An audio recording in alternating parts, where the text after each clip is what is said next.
Hello दोस्तों, आज का चैप्टर है चौहान वंश। संस्थापक वासुदेव। संस्थापक वासुदेव और राजधानी। प्रारंभिक राजधानी दोस्तों थी अहि छत्रपुर।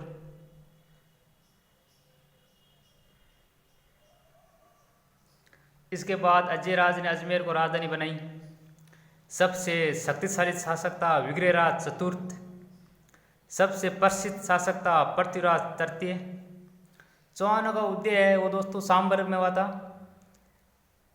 सांबर को बाद में दोस्तों सपाद लक्ष्य कहा गया।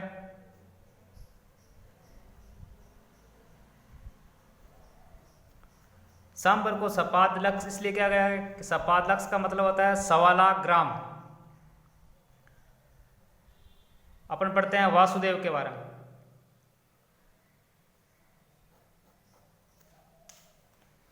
वासुदेव सपाद लक्ष्य का पहला शासक वासुदेव हुआ। वह शाकंभरीश्वर कहलाया। वासुदेव क्या कहलाया? शाकंभरीश्वर।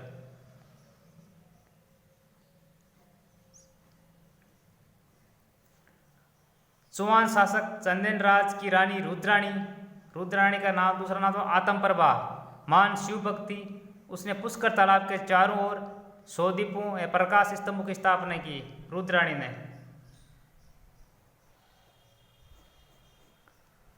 रुद्राणी है शिव भक्ति और पुष्कर तालाब है, इसके चारों ओर 100 दीपों की स्थापना की। आतमप्रभा योगिनी के रूप में प्रसिद्ध थी। बिजोलिया शिलालेख के अनुसार सांबर झील का निर्माण वासुदेव ने कराया था। बिजोलिया शिलालेख है उसके अनुसार जो सांबर झील है उसका निर्माण वासुदेव ने किया था। फिर दोस्तों दूसरा महत्वपूर्ण शासक आता है वाक्यपतिराज। पृथ्वीराज विजय में इसे 188 विजयों का श्रेय प्रदान किया गया है। पृथ्वीराज विजय है उसमें इसे मतलब वाक्यपतिराज को 188 विजयों का श्रेय प्रदान किया गया है। बिजोलिया लेख में उसे विजय शक्ति कहा गया है। बिजोलिया लेख में जो बिजोलिया लेख है इसमें वाक्यपतिराज को विंध्य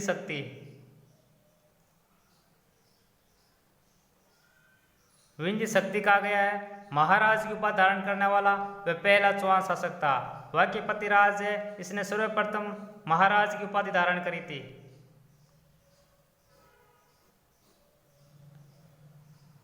फिर महत्वपूर्ण शासक आता है विग्रहराज द्वितीय।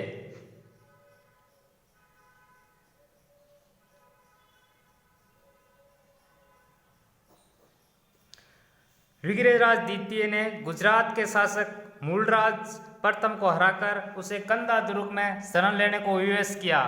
तो विग्रहराज द्वितीय ने गुजरात शासक मूलराज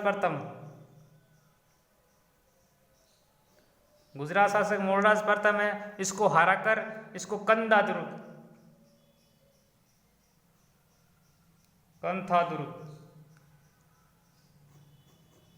दुर्ग में शरण लेने को विवश किया।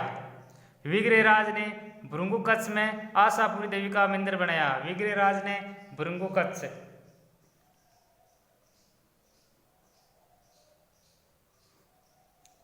में आशापुरी देवी का मंदिर।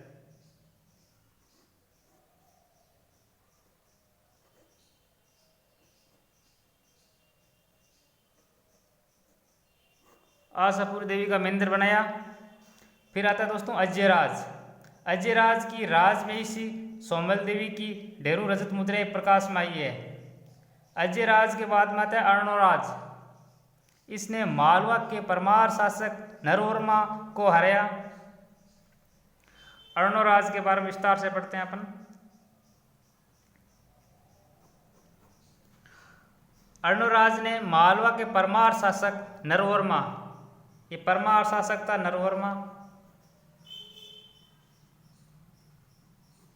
नरवर्मा को हराया। अर्णोराज ने पुष्कर में वराह मंदिर का निर्माण कराया।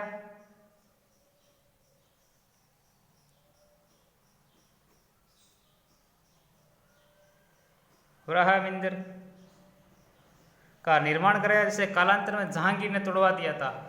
तो अर्णोराज ने मालवा के परमार शासक नरवर्मा को हराया और अर्णोराज ने पुष्कर में वराह मंदिर का निर्माण करवाया था, वराह मंदिर का, जो कालांतर में जहांगीर ने तोड़वा दिया था।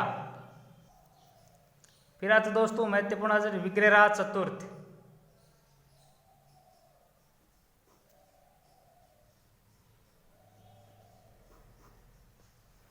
विग्रहराज चतुर्थ की उपाधि थी बिसलदेव कवि बांधव।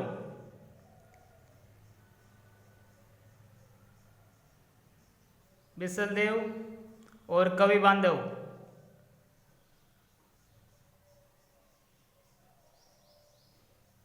ये कवि बांधव है। विग्रह चतुर को जय नायक ने कहा, सिक्का है इसका बिसल प्रिय। बिसलदेव चतुर्थ ने अजमेर में सरस्वती मंदिर विद्यालय का निर्माण करवाया था। रचना हरिकेली। तोमर वंश के राजा तंवर को पराजित कर दिल्ली एवं आसिका को हांसी भी कहा जाता है, चौहानों की सत्ता स्थापित की। तो वीरराज चतुर्थ ने तोमर वंश के राजा तंवर को पराजित कर दिल्ली व आसिका, इसको हांसी भी बोला जाता है, दिल्ली और हांसी पर चौहानों की सत्ता स्थापित की। प्रबंध कोश में विसल देव को तुषक जीत कहा गया है। प्रबंध कोश में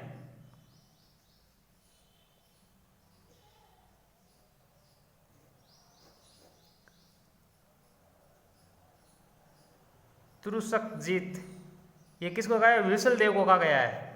प्रबंध कोश में विसल देव को तुरुषक जीत कहा गया है। विसल देव ने तुर्क शासक खुसरो शाह को पराजित किया। ललित विग्रहराज नाटक के लेखक सोमदेव उसके दरबारी थे। जो विसलदेव था उसके दरबार में ललित विग्रहराज के नाटक के जो लेखक है सोमदेव, वो उसके दरबार में था। फिर आता है पृथ्वीराज चौहान।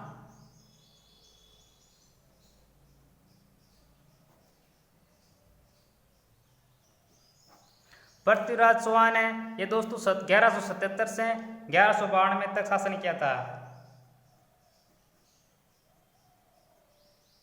इसका उपनाम था राय पितौर।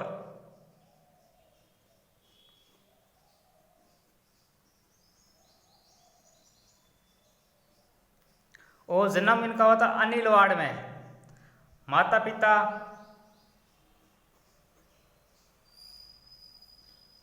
इनके माता का नाम था कपूर देवी और पिता का था सोमेश्वर।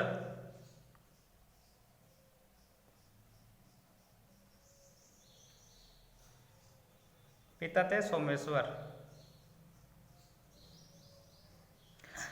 पृथ्वीराज ने 1177 ईस्वी में अजमेर का शासक बना। 1182 में नाना आनंदपाल तोमर ने दिल्ली का सिंहासन त्याग दिया और उसे भारत का सम्राट घोषित किया।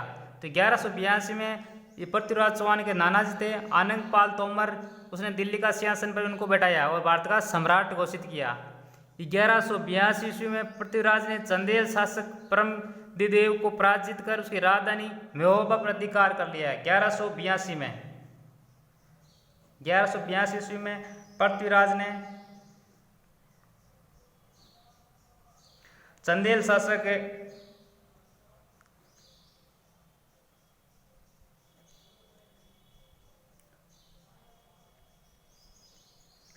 परमदिदेव को पराजित कर उसकी राजधानी महोबा पर अधिकार कर लिया। तो 1182 ईस्वी में पृथ्वीराज ने चंदेल शासक परमदेव को पराजित कर उसकी राजधानी महोबा पर अधिकार कर लिया। पृथ्वीराज तृतीय का जो सेनापति था उसका नाम था भुवनकमल। जो पृथ्वीराज तृतीय था इसका सेनापति था उसका नाम था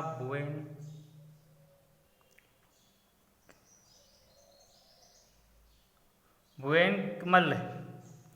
पृथ्वीराज तृतीय ने 1187 ईस्वी में गुजरात के चालुक्य शासक भीम द्वितीय से भी युद्ध हुआ और पृथ्वीराज ने दलपंगुल यानी विश्व विजेता की उपाधि धारण की। तो 1187 ईस्वी में गुजरात के चालुक्य शासक भीमदित्य से युद्ध करके पृथ्वीराज तृतीय ने दलपंगुल मतलब विश्व विजेता की उपाधि धारण की। 1191 में उत्तरायण के प्रथम युद्ध 1191 में उत्तरायण का प्रथम युद्ध हुआ, इसमें गौरी को पराजित किया। और 1192 में उत्तरायण के द्वितीय युद्ध में पृथ्वीराज गौरी से पराजित हो गया। जयानक ने पृथ्वीराज विजय नामक संस्कृत काव्य की रचना की है।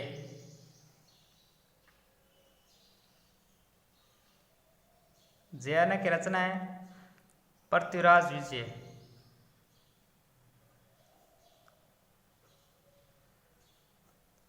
और चंद्रबरदाई ने पृथ्वीराज रासो नामक महाकाव्य लिखा।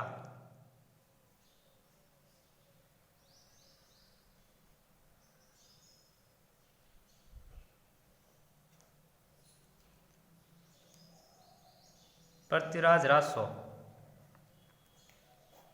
तो दोस्तों जयानक ने पृथ्वीराज विजय नामक संस्कृत काव्य, ये संस्कृत में थी, और संस्कृत काव्य की रचना की। और चंद्रबरदाई ने पृथ्वीराज रासो नामक महाकाव्य अपभ्रंश में लिखा। पृथ्वीराज चौहान के दरबार में जयानक भट्ट, विश्वरूप, विद्यापति गौड़ एवं राजकीय चंद्रबरदाई ये इनकी राज्यसभा में निवास करते थे। जयानक भट्ट, ये जयानक है, ये जयानक भट्ट और विश्वरूप, विद्यापति गौड़ और राजकवि चंद्रबरदाई, ये राजकवि था चंद्रबरदाई, ये इसके राज्यसभा में निवास करते थे। अब आता दोस्तों जालोर के चौहान। जालोर के शासक चौहानों की नाडोल शाखा से थे। कीर्तिपाल ने जालोर का राज्य परमाणु से छीना व चौहानों के सोनगरा शाखा की स्थापना की। तो कीर्तिपाल है वो जालोर शाखा के चौहान वंश का संस्थापक था।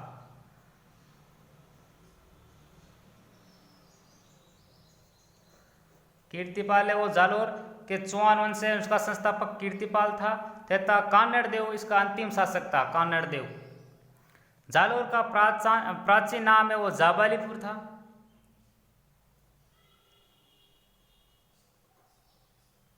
तो जालोर का प्राचीन नाम जाबालीपुर था और यहाँ के किले को श्रवणगिरी कहा जाता है। श्रवणगिरी। अलाउद्दीन ने 1311 में जालोर दुर्ग पर आक्रमण किया। इस समय यहाँ का शासक कान्नड़ देव चौहान था। अलाउद्दीन ने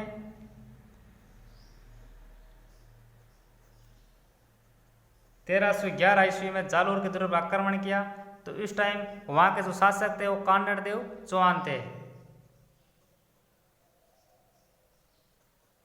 कान्नड़ देव चौहान थे।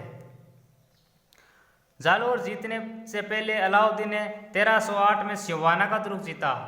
तो जालोर 1311 में हमला किया था। तो 1308 में सर इसने जालोर दुर्ग की विजय से पहले सिवाना का दुर्ग जीत लिया। 1308 में सिवाना का दुर्ग। तो अलाउद्दीन ने 1308 में सिवाना का दुर्ग पर विजय प्राप्त कर ली और इसको विजय प्राप्त करने के बाद इसका नाम है वो खैराबाद रखकर कमालुद्दीन गुर्ग को वहाँ का दुर्ग रक्षक नियुक्त कर दिया। इसका नाम सिवाना का दुर्ग का नाम खैराबाद कर दिया। और इसका दुर्ग जो रक्षक है वो कमालुद्दीन गुर्ग।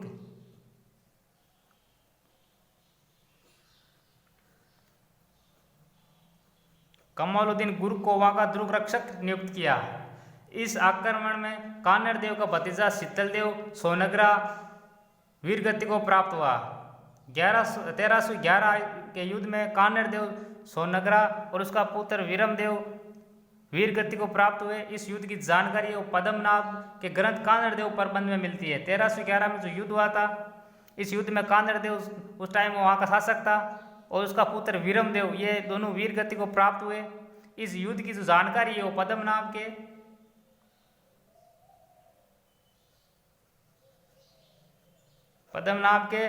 ग्रंथ कान्नड़ देव प्रबंध है।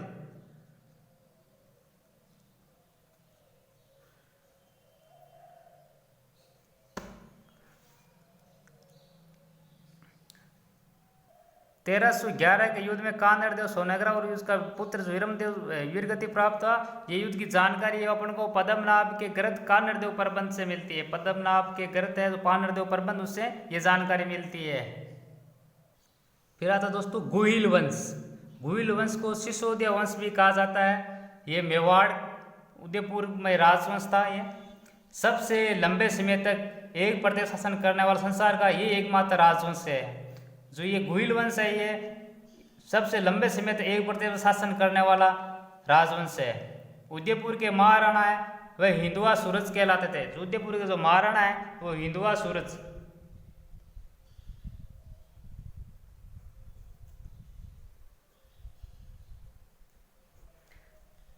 उदयपुर के महाराणा हिंदुआ सूरज कहलाते थे।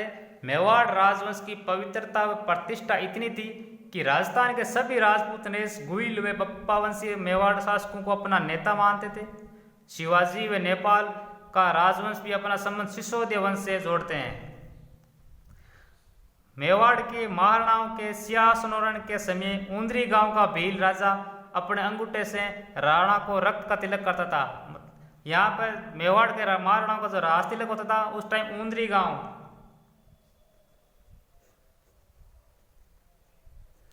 ये ऊंदरी गांव का जो भील राजा है वह अपने अंगूठे से राणा को रक्त का तिलक करता था।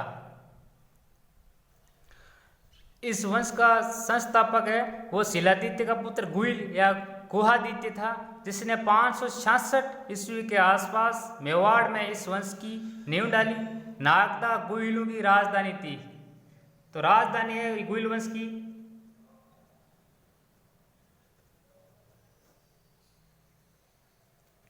वो नागदा थी। ऐसी मान्यता है कि गुहिल भगवान राम के पुत्र कुश के वंशज थे। फिर बढ़ते दोस्तों बप्पा रावल के बारे में।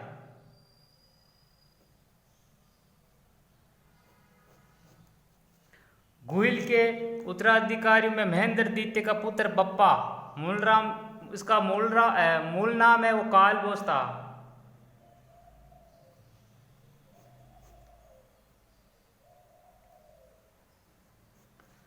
तो बप्पा का मूल नाम है वो कालभोज था। बप्पा को रावल की उपाधि दी गई। ये रावल है इसकी बप्पा की उपाधि थी। बप्पा रावल द्वारा 8वीं सदी में मेवाड़ राज्य की नींव डाली गई। एकलिंग जी है जो गुहिल वंश का कुल देवता। ये गुहिल वंश है इसका जो कुल देवता थे वो एकलिंग जी थे। एकलिंग जी के मंदिर का निर्माण बप्पा रावल ने करवाया था। तो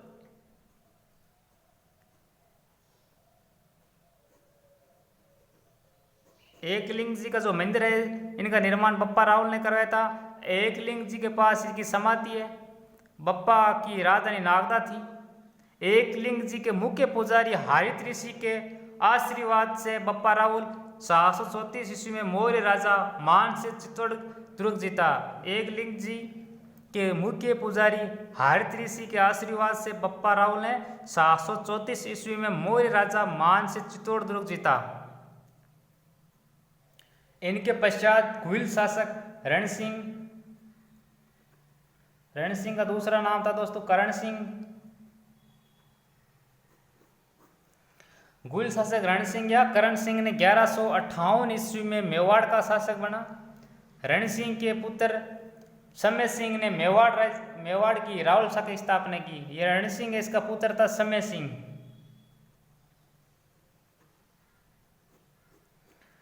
समय सिंह ने मेवाड़ की रावल शाखा है ना, रावल शाखा, इसकी स्थापना की थी। फिर रावल शाखा का आता है दोस्तों रतन सिंह।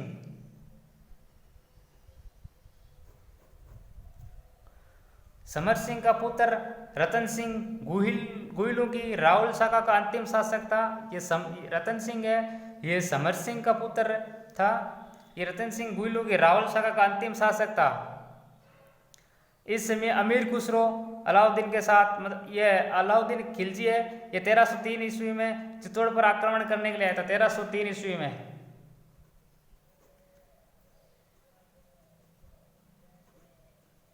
1303 ईस्वी में अलाउद्दीन ये रतन सिंह ये इनके आक्रमण करने के लिए चित्तौड़ पर आक्रमण किया। इस समय अमीर खुसरो अलाउद्दीन के साथ था।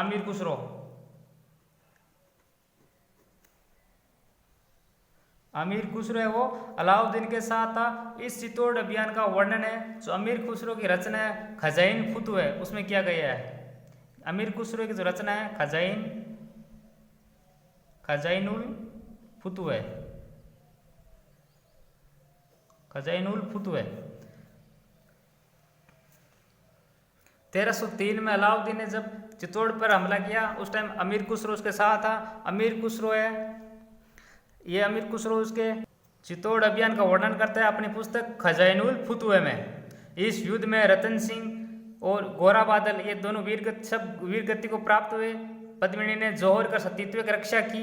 यह चित्तौड़ का प्रथम शाखा कहलाता है। चित्तौड़ का प्रथम शाखा है वो 1303 ईस्वी में हुआ था। इस विजय के पश्चात अलाउद्दीन ने अपने बेटे का नाम पर चित्तौड़ का नाम खिजराबाद कर दिया।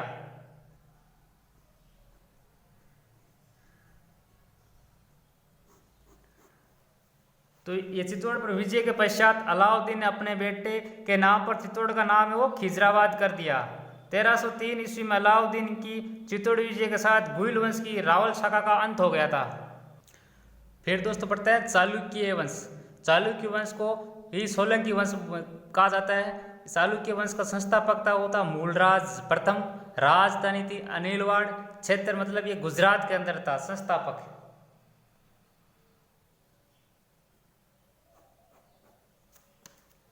संस्थापक था इसका था मूलराज प्रथम।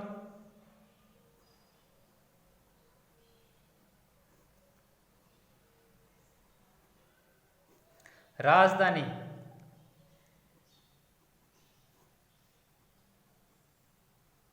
अनहिलवाड़ और ये थे गुजरात के अंदर। तो चालुक्यों का शासन गुजरात के अंदर था। इनका जो प्रथम शासक था वो संस्थापक था मूलराज प्रथम और प्रसिद्ध शासक था प्रथम भीमदेव प्रथम।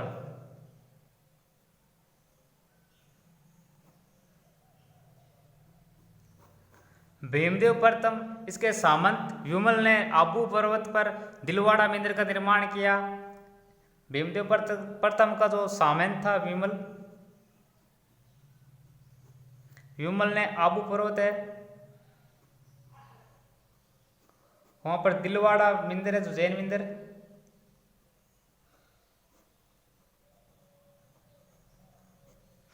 इसका निर्माण वास्तुपाल एवं तेजपाल से करवाया था।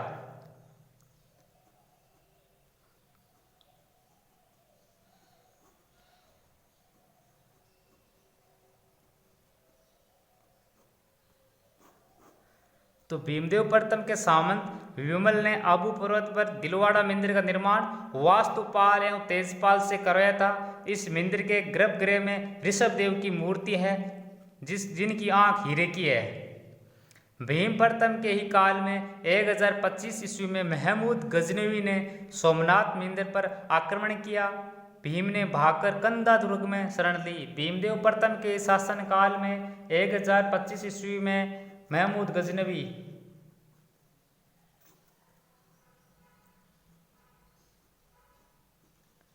ईस्वी में महमूद गजनवी ने सोमनाथ मंदिर पर आक्रमण किया था।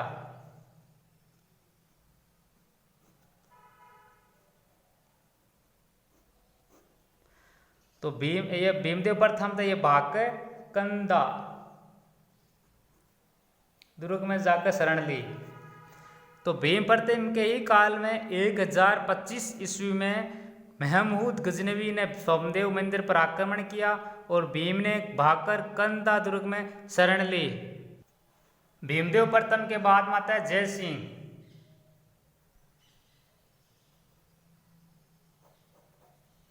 जय सिंह की उपाधि थी सिंधराज अवंतीनाथ।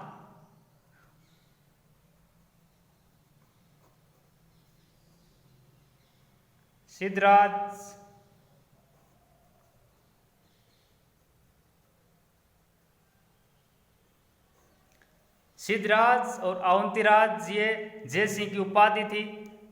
जय सिंह ने अपनी मां के कहने पर सोमनाथ की यात्रा कर समाप्त कर दिया। जो यात्रा कर था सोमनाथ का वो जय सिंह ने अपनी मां के कहने पर समाप्त किया था। जय सिंह सिद्धराज ने एक धर्म सहिष्णु शासक था। इसने खंभात में मस्जिद निर्माण के लिए 1 लाख वालोत्रा सिक्कों का दान किया था। तो जय सिंह सिद्धराज एक धर्म सहिष्णु शासक था। इसने खंबा आता है गुजरात के अंदर, वहाँ पर मस्जिद निर्माण हेतु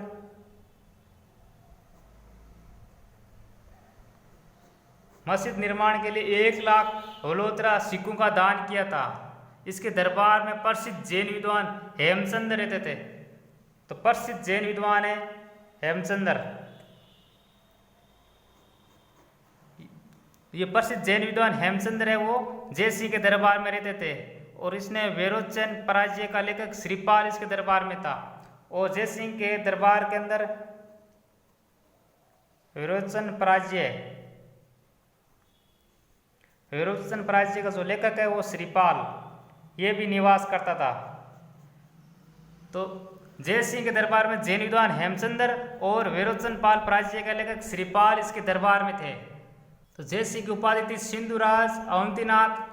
और जय सिंह ने अपनी मां के कहने पर सोमनाथ की यात्रा कर समाप्त किया। जय सिंह सिद्धराज ने खंभात के मस्जिद निर्माण हेतु 1 लाख होलोत्रा सिक्कों का दान किया। और इसके दरबार में जैन विद्वान हेमचंद्र व विरोचन पराजय के लेखक श्रीपाल निवास करते थे। उसके बाद आते दोस्तों कुमारपाल।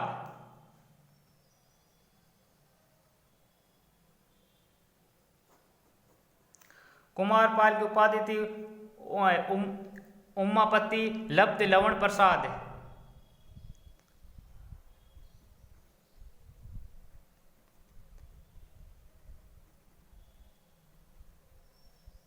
उमापति लब्ध लवण प्रसाद और परम हर्थ।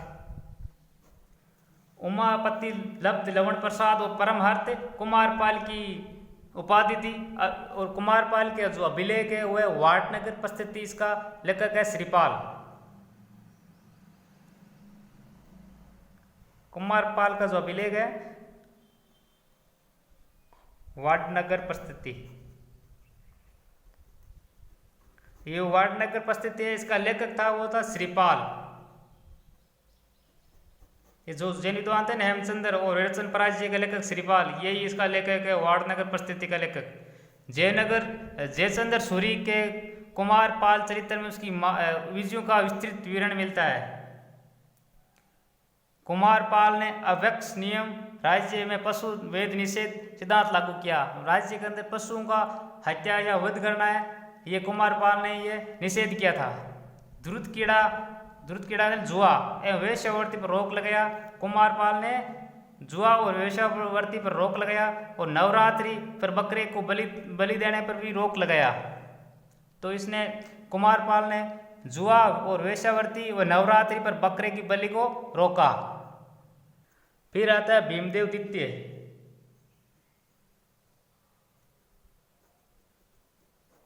भीमदेव द्वितीय की उपाधि थी अभिनव सिद्धराज।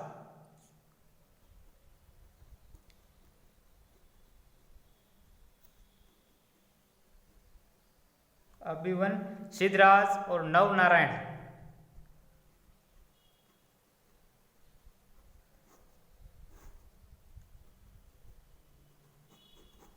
तो भीमदेव द्वितीय की उपाधि थी अभिवन सिद्धराज नव नारायण।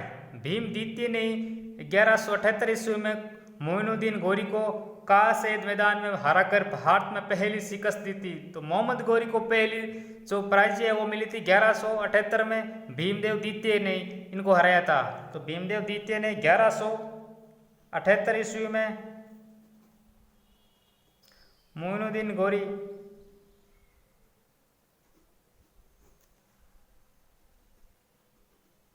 को